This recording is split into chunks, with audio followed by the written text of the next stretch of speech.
అందుకే ఉన్నది లేనట్లుగా లేదు ఉన్నట్లుగా కూడా చెప్పకూడదు.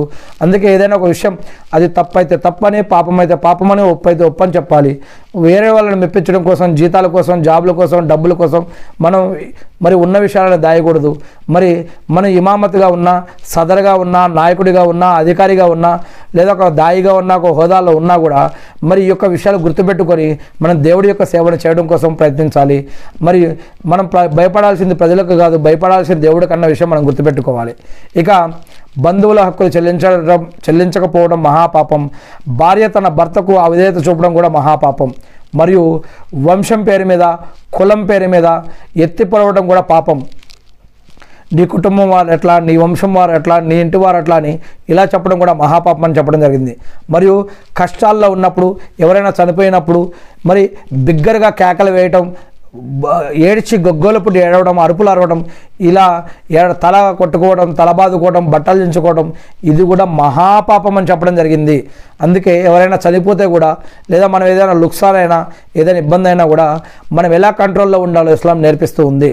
ఇక వాయిద్యాలు మరియు సంగీతం వినటం కూడా పాపంగా భావించాలి అని చెప్పడం జరుగుతుంది. కానీ ఈరోజు మనలో ఎంతోమంది గడ్డాలు, టోపీలు, బుర్కాలు, పరదాలు వేసుకొని ముస్లిం పేర్లు పెట్టుకొని ఎంతోమంది ఎన్నో పాటలు, కవాలీలు, నాతులు, ఇంకా అల్లాకి అనుగుణంగా, అల్లాకి వ్యతిరేకంగా ఎన్నో రకాల పాటలు, ఈ పాటలను తీసుకెళ్ళి ఇంకెక్కడెక్కడో పెట్టి ఇంకా ఏదేదో మ్యూజిక్లు యాడ్ చేసి దానికి అల్లాహు అక్బర్ ఇంకా ఎలా చేస్తున్నారో, ఏం చేస్తున్నారో అల్లా వాళ్ళం. ఇది ప్రపంచంలో అందరికీ తెలిసిన విషయమే. మరి ఎక్కడైతే ఎక్కడైతే ఉంటుందో మరి అక్కడికి దజ్జాల్ ఎలా వస్తుంది అని, వారి యొక్క నరాలలోకి సైతాన్ ఎలా వెళ్తాడని, ఇలాంటి అనేక విషయాలు ఖురాన్ మరియు హదీసుల్లో చెప్పబడ్డాయి. అందుకే మనకి ఆదర్శం ఇస్లాం, మనకి ఆదర్శం ఖురాన్, మనకి ఆదర్శం ప్రవక్త ముహమ్మద్ సల్లల్లాహు అలైహి వసల్లం గారి యొక్క హదీసులు, మనకి ఆదర్శం అల్లాహ్ ఇచ్చినటువంటి చట్టం, న్యాయం, ధర్మం, అల్లాహ్ ఇచ్చినటువంటి ఖురాన్ మనకి ఆదర్శం. ప్రపంచంలో వేరే వాళ్ళు గడ్డాలు, టోపీలు పెట్టి, బురకాలు, పరదాలు వేసి ముస్లింల పేరు పెట్టుకొని ప్రపంచంలో ఇతరులు ఎలా జీవిస్తున్నారో అది మనకు అనవసరం కాదు. మనకి గ్రంథం ఆదర్శం, ఖురాన్ ఆదర్శం, అల్లాహ్ ఆదర్శం, మనకి ప్రవక్త ముహమ్మద్ సల్లల్లాహు అలైహి వసల్లం గారి ఆదర్శం.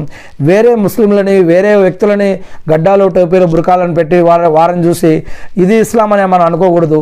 ఇస్లాం అంటే తెలుసుకోవాలంటే, ఇస్లాం అంటే నేర్చుకోవాలంటే, ముస్లింలని గుర్తించాలంటే కనుక ఖురాన్ చదవాలి, ఇస్లాం తెలుసుకోవాలి. అప్పుడే ఎవరు నిజమైన ముస్లిం కాదో తెలుసుకోవాలి. ఈరోజు చాలామంది ముస్లింలని, ఇస్లాంని భ్రష్టు పట్టించడం కోసం అనేక రకాల మేకప్లు వేసుకొని, గడ్డాలు, టోపీలు, బురకాలు వేసుకొని ఇస్లాంని బదనాం చేయడం కోసం, ముస్లింలని హేళన చేయడం కోసం, ముస్లింల యొక్క పరువు తీయడం కోసం, వారిని సమాజంలో చెడ్డ పేరు తేవడం కోసం అనేక మంది ఇలాంటి మేకప్లు వేసుకొని ముస్లింలు కాకపోయినా సరే ముస్లింలాగా యాక్టింగ్ చేస్తూ అనేక రకాల చోట్ల అనేక రకాల వీడియోలు, రీల్స్, అనేక రకాల